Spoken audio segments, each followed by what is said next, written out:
Hi students, कैसे हैं आप सब लोग। मुझे उम्मीद है कि आप सब लोग बहुत बढ़िया होंगे, स्वस्थ होंगे, मस्त होंगे। तो स्टूडेंट्स, इसी कामना के साथ में आज हम लोग स्टार्ट करते हैं 10th क्लास का मैथ्स का फर्स्ट चैप्टर, और वो है रियल नंबर्स। बहुत छोटा सा चैप्टर है, सिंपल सा चैप्टर है, और जब हम लोग साथ मिलकर काम करेंगे तो इसको बिल्कुल ही सिंप्लीफाइड फॉर्म में लेकर आ जाएंगे। आप लोगों को अभी क्या करना है, अगर आप चैनल पे फर्स्ट टाइम आए हैं तो चैनल को सब्सक्राइब कर लेना है, वीडियो को लाइक कर देना है, साथ में अपने दोस्तों के साथ में शेयर भी कर देना है। तो चलिए अब वापस आ जाते हैं अपने टॉपिक पर। तो भाई, रियल नंबर्स क्या होते हैं। रियल नंबर्स ऐसा हम लोगों ने लास्ट क्लास में पढ़ा था। तो रियल नंबर्स क्या होते हैं। Every rational and irrational number is called real number. मतलब हम लोगों के सामने एक नंबर रख दिया जाए, चाहे वो रैशनल हो या फिर वो इरेशनल हो, हम लोग क्या कह सकते हैं, हर एक रैशनल और हर एक इरेशनल नंबर को हम लोग बोल सकते हैं रियल नंबर्स। ठीक है, इसका मतलब हम लोगों के सामने रियल नंबर्स की एक डेफिनेशन तैयार हो जाती है, और वो क्या है, that the set of all the rational and all irrational number is called the set of real numbers. मतलब सारे के सारे रैशनल और सारे के सारे इरेशनल नंबर मिलके एक नया सेट या फिर कलेक्शन या फिर ग्रुप कह सकते हो इसको। तो इस कलेक्शन, ग्रुप या सेट को ही क्या बोलते हैं, the set of real numbers, या फिर ग्रुप ऑफ या फिर कलेक्शन ऑफ रियल नंबर्स।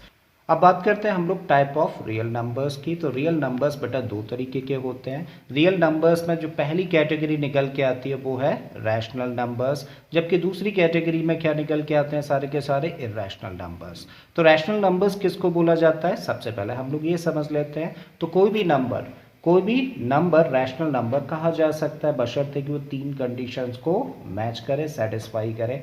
पहली कंडीशन क्या है कि कोई भी नंबर जो कि P अपॉन Q की फॉर्म में लिखा जा सकता है। दूसरी कंडीशन क्या है कि भाई P और Q जो नंबर्स हैं वो दोनों अपने आप में क्या होने चाहिए, इंटीजर्स होने चाहिए। साथ में तीसरी कंडीशन है कि Q की जगह पे लिखा हुआ नंबर जीरो के इक्वल ना हो।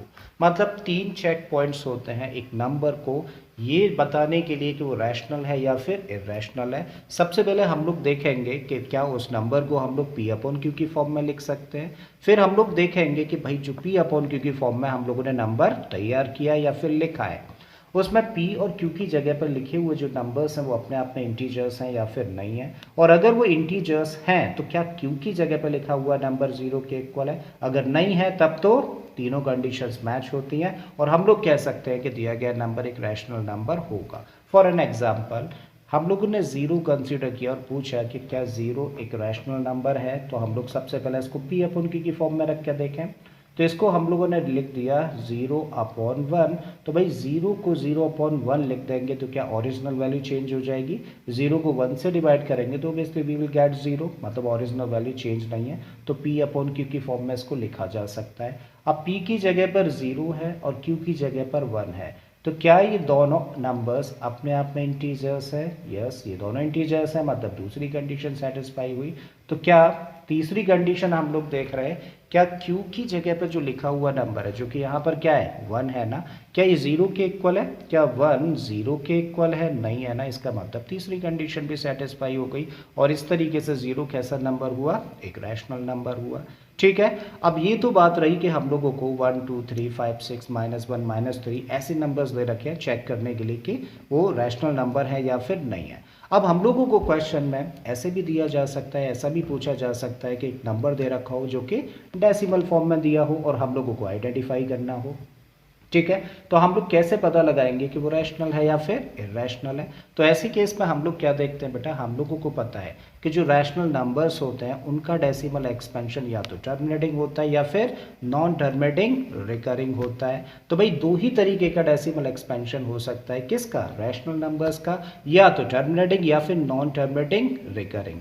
तो अगर टर्मिनेटिंग है तो रैशनल होगा, अगर नॉन टर्मिनेटिंग रिकरिंग यानी कि रिपीटिंग, जहां पे कोई भी एक डिजिट या सेट ऑफ डिजिट एक के बाद एक रिपीट हो रही है, तो हम लोग क्या कह सकते हैं, वो क्या होगा, एक रैशनल नंबर होगा।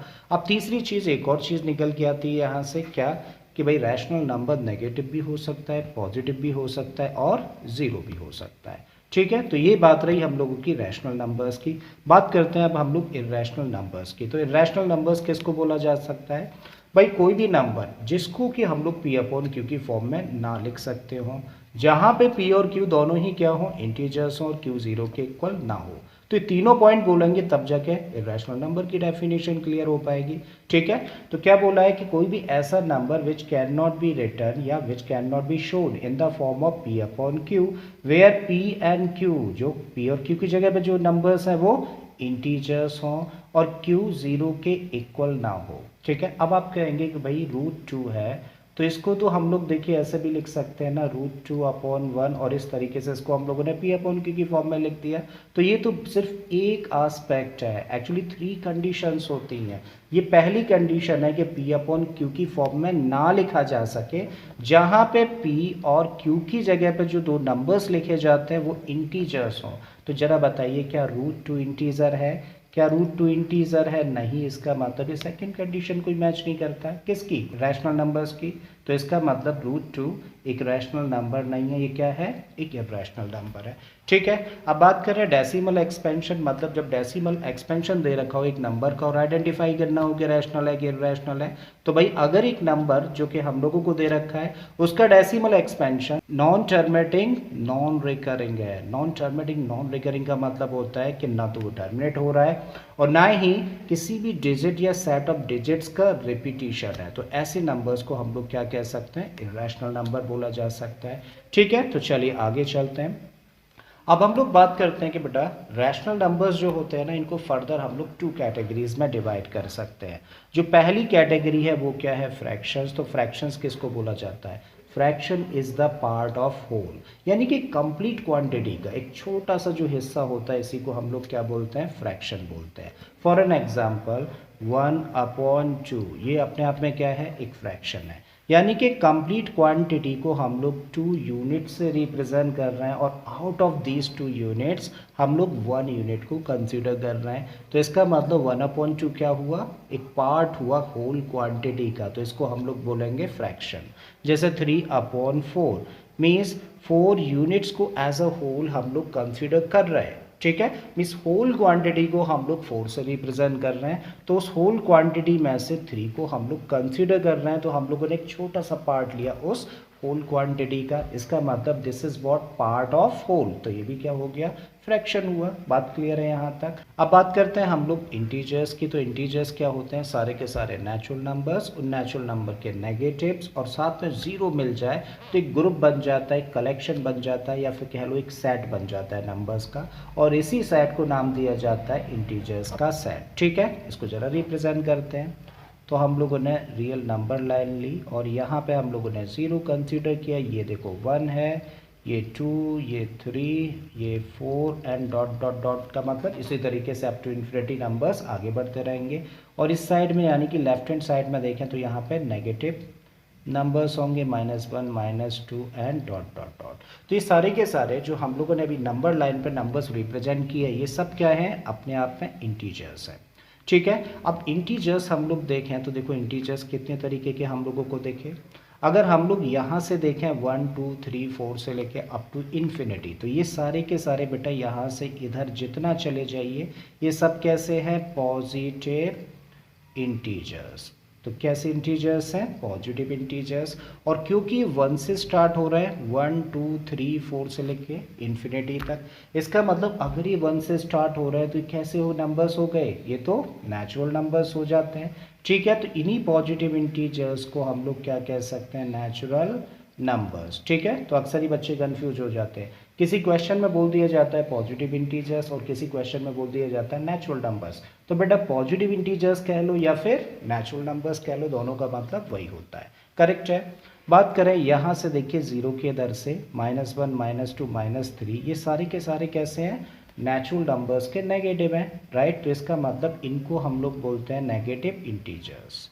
So negative integers. करेक्ट है। और यहाँ पे एक नंबर हम लोगों को देखा 0, तो 0 कैसा नंबर हुआ? ना तो देखिए इस कैटेगरी में आ रहा है और ना ही इस कैटेगरी में।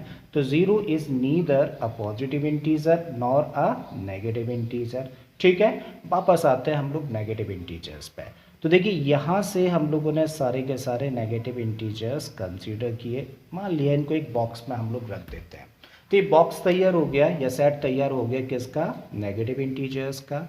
अब अगर नेगेटिव इंटीजर्स से पहले हम लोग नॉन लगा दें, नॉन नेगेटिव कह दिया, तो भाई किसी भी चीज़ से पहले नॉन लगा देने का मतलब क्या होता है? नॉन का मतलब होता है एक्सक्लूडिंग। तो नॉन नेगेटिव इंटीजर्स अगर मैंने लिखा है तो इसका मतलब क्या है? एक्सक्लूडिंग नेगेटिव इंटीजर्स, यानी कि नेगेटिव इंटीजर्स को छोड़कर। तो भाई नेगेटिव इंटीजर्स को छोड़ के कौन कौन से इंटीजर्स बचे? देखिए नेगेटिव तो ये वाले हैं ना जो अभी हम लोगों ने कट कर दिए, मतलब हमें ये कंसीडर नहीं करना है, नॉन नेगेटिव वर्ड बोल रहे हैं हम लोग। ठीक है, तो कौन कौन से कंसीडर होंगे? तो उसके अलावा बचता कौन कौन है भाई इंटीजर्स में? यहाँ से 0 1 2 3 4 से लेके इन्फिनिटी तक, तो ये सारे के सारे नंबर्स कैसे हैं? इंटीजर्स कैसे हैं? नॉन नेगेटिव इंटीजर्स हैं। और क्योंकि कहाँ से स्टार्ट हुए? 0 से स्टार्ट हुए, तो 0 1 2 3 से लेके अप टू इन्फिनिटी। तो ये भाई ग्रुप है किसका? ये तो होल नंबर्स है ना, है ना। इसका मतलब नॉन नेगेटिव इंटीजर्स कह लीजिए, या फिर इन्हीं नॉन नेगेटिव इंटीजर्स को दूसरा नाम क्या दे सकते हैं? होल नंबर्स कह देते हैं। ठीक है, तो कभी कभी हम लोगों को नॉन नेगेटिव इंटीजर्स वर्ड देखने को मिलेगा, कभी हम लोगों को होल नंबर्स देखने को मिलेगा। ठीक है, आई थिंक बात यहाँ तक समझ आ गई है, तो बात को चलिए आगे बढ़ाते हैं। अगेन बेटा इंटीजर्स को ही हम लोग दो कैटेगरीज में डिवाइड कर सकते हैं, जैसा कि अभी अभी हम लोगों ने सीख भी लिया। क्या? Negative integers and whole numbers. तो नेगेटिव इंटीजर्स में सारे के सारे नेगेटिव इंटीजर्स यानी कि नेचुरल नंबर के नेगेटिव्स होते हैं, जबकि उसके अलावा बचे हुए क्या होते हैं? नॉन नेगेटिव इंटीजर्स, और उन्हीं को क्या बोलते हैं हम लोग? होल नंबर्स बोलते हैं। बात यहाँ तक क्लियर है। होल नंबर्स को फिर से हम लोग दो कैटेगरीज में डिवाइड कर सकते हैं। होल नंबर्स में से एक हम लोग 0 अलग रख सकते हैं, और बाकी के सारे नंबर्स यानी कि 1 से लेके अप टू इन्फिनिटी अलग रखे जा सकते हैं। तो ये क्या बनेंगे? नेचुरल नंबर्स, और ये 0 अलग रहेगा। अगेन बेटा नेचुरल नंबर्स की हम लोग बात करें तो नेचुरल नंबर्स में ना बहुत सारे जो भी नंबर्स होंगे उनको अलग अलग नाम से हम लोग रिप्रेजेंट कर सकते हैं, उनकी क्वालिटी या फिर अपनी रिक्वायरमेंट के अकॉर्डिंग। ठीक है, तो उन नंबर्स में से यानी कि नेचुरल नंबर्स में से कुछ नंबर्स को हम लोग क्या कह सकते हैं? Even number. और कैसे नंबर्स को बोलेंगे इवन? ऐसे नंबर्स जो कि 2 से डिवाइड हो जाते हैं, या फिर वो सारे के सारे नंबर्स जो कि एंड होते हैं कहाँ पर? 2 4 6 8 या फिर 0 पर एंड होते हैं। For an example 30, for an example 12, for an example 56। तो ये सारे नंबर्स कैसे हैं? इवन नंबर्स है। दूसरी तरफ जब हम लोग बात करें ऑड नंबर्स की, तो ऑड नंबर्स क्या होते हैं? वो सारे के सारे नंबर्स जो 2 से डिवाइड ना होते हो। फॉर एन एग्जाम्पल 1 पर एंड होने वाले सारे नंबर्स ऑड होंगे, 3 पर, 5 पर, 7 पर, 9 पर। जो भी नंबर्स ऐड होंगे, ऐड होने का मतलब क्या है? Unit place digit. तो यूनिट प्लेस डिजिट अगर किसी भी नंबर की 1 है, 3 है, 5 है, 7 है या फिर 9 है, तो हमेशा क्या होगा? एक ऑड नंबर होगा, और ऐसा नंबर कभी भी 2 से डिवाइड नहीं होगा। क्लियर है। नेक्स्ट आइए भाई, प्राइम नंबर्स किसको बोला जाता है? तो प्राइम नंबर्स ऐसे नंबर्स होते हैं जिनके कि एग्जैक्टली दो फैक्टर्स होते हैं, ना 2 से कम ना 2 से ज़्यादा। फॉर एन एग्जाम्पल अगर प्राइम नंबर्स की बातें करें तो देखो 2 3 5 7 फिर 11 13, ये सारे के सारे नंबर्स क्या हैं? प्राइम नंबर्स हैं। अब बेटा 2 अकेला ऐसा प्राइम नंबर होता है जो कि प्राइम होने के साथ साथ इवन भी है। बाकी इसके अलावा जितने भी प्राइम नंबर्स होंगे सबके सब क्या होंगे? ऑड होंगे। मतलब 2 अकेला ऐसा प्राइम नंबर है जो कि इवन है, बाकी के सारे ऑड प्राइम नंबर्स होते हैं। अप टू 100 अगर आपसे पूछा जाए कि 100 काउंटिंग तक बताइए कितने प्राइम नंबर्स हैं, तो बेटा 100 काउंटिंग तक होते हैं 25 प्राइम नंबर्स। वहीं 50 काउंटिंग तक कितने प्राइम नंबर्स होते हैं? बोलिए तो ज़रा। 50 नंबर्स होते हैं। तो 100 तक होते हैं भाई कितने? 25 प्राइम नंबर्स, और 50 तक होते हैं 15 प्राइम नंबर। अब बात करते हैं हम लोग कॉम्पोजिट नंबर्स की। तो कॉम्पोजिट नंबर्स क्या होते हैं? ऐसे नंबर्स जिनके कि 2 से ज़्यादा फैक्टर्स होते हैं। 2 से ज़्यादा कहने का मतलब कम से कम 3 फैक्टर्स। फॉर एन एग्जाम्पल एक नंबर हम लोगों ने कंसिडर किया 12। अब देखो 12 किस किस से डिवाइड हो जाएगा, और जिस जिस से डिवाइड हो जाएगा वही क्या होगा? इस 12 का फैक्टर होगा। तो 12 डिवाइड हो जाएगा बेटा 1 से, इसके अलावा 2 से डिवाइड होगा, फिर ये 3 से भी डिवाइड हो जाएगा, 12 को 4 से भी डिवाइड किया जा सकता है, 6 से किया जा सकता है, और लास्ट में 12 को 12 से भी डिवाइड किया जा सकता है। इसका मतलब नंबर 12 के मोर देन 2 फैक्टर्स है, और अगर मोर देन 2 फैक्टर्स हम लोग देख पा रहे हैं तो कैसा नंबर हुआ? कॉम्पोजिट नंबर हुआ। तो प्राइम और कॉम्पोजिट क्लियर है। तो अब हम लोग आते हैं नेक्स्ट टाइप के नंबर्स पर, और ये क्या है? Perfect numbers. तो परफेक्ट नंबर्स भाई किन नंबर्स को बोला जाता है? ऐसे नंबर्स जिनकी की जितने भी फैक्टर्स हैं उन सारे के सारे फैक्टर्स को अगर हम लोग सम करें, प्लस करें, तो उनका जो सम है ना वो नंबर के डबल के इक्वल हो। फॉर एन एग्जाम्पल एक नंबर हम लोगों ने कंसिडर किया 6। अब जरा बताओ 6 के फैक्टर्स क्या क्या होते हैं, यानी कि 6 किस किस से डिवाइड हो जाता है, तो बेटा 6 डिवाइड होता है 1 से, साथ में डिवाइड होता है 2 से और 3 से, और डिवाइड होगा बेटा 6 से। मतलब ये सारे के सारे क्या हैं, 6 के फैक्टर्स हैं। अब अगर इन फैक्टर्स को प्लस करें, जो कि करके देख लेते हैं, तो 1 + 2 + 3 + 6, तो बेटा जब इन सबको प्लस किया जाएगा तो 2 और 1 कितना हुआ 3, 3 में 3 प्लस किया तो 6, और 6 में 6 प्लस कर दिया तो मिला 12। इसका मतलब इसको लिख सकते हैं 2 इंटू नंबर इटसेल्फ, यानी कि 2 इंटू 6। तो भाई आ गया ना। इस नंबर 6 के जितने भी फैक्टर्स थे जब उनको प्लस किया जाता है तो उनका सम नंबर के डबल के इक्वल निकला। तो ये कैसा नंबर हुआ, परफेक्ट नंबर हुआ। एक नंबर और बता देता हूँ जो कि परफेक्ट नंबर होता है, वो क्या है, 28। अब देखो 28 को भी चेक कर लेते हैं। 1 से डिवाइड होगा, 2 से होगा, फिर किससे होगा, 4 से होगा, उसके बाद में 7 से होगा, राइट, 14 से होगा, और लास्ट में 28 से होगा। और अब इन सारे के सारे फैक्टर्स को अगर हम लोग प्लस कर दें तो हम लोगों को क्या मिलेगा, 56। और 56 को हम लोग क्या लिख सकते हैं, 2 इंटू 28, यानी कि 28 मतलब जो नंबर है उसी के डबल के इक्वल। ठीक है, इसका मतलब 28 भी कैसा नंबर हुआ, परफेक्ट नंबर हुआ, क्योंकि इस नंबर के जितने भी फैक्टर्स हैं उन सारे के सारे फैक्टर्स का जो सम निकल के आ रहा है वो नंबर के डबल के इक्वल है। ठीक है, तो मुझे उम्मीद है स्टूडेंट्स कि आप लोगों को यहाँ तक सारी चीज़ें अच्छे से समझ आ गई होंगी। अगर ऐसा है तो प्लीज़ वीडियो को लाइक कर दें, चैनल को सब्सक्राइब कर लें, और बाकी के इसी तरीके के कॉन्सेप्ट्स के लिए मेरी प्लेलिस्ट में चले जाइए। ऑलरेडी बहुत सारे वीडियोस मैंने इन कॉन्सेप्ट्स पर बनाए हुए हैं। मैं फिर से आता हूँ और फिर हम लोग नेक्स्ट वीडियो में बात करेंगे इस चैप्टर से रिलेटेड जो एक्सरसाइज है उसको हम लोग कंप्लीटली कवर करेंगे। ठीक है जी, चलिए फिर मिलते हैं एक नए सेशन के साथ में। Till then keep learning and thank you for watching this video.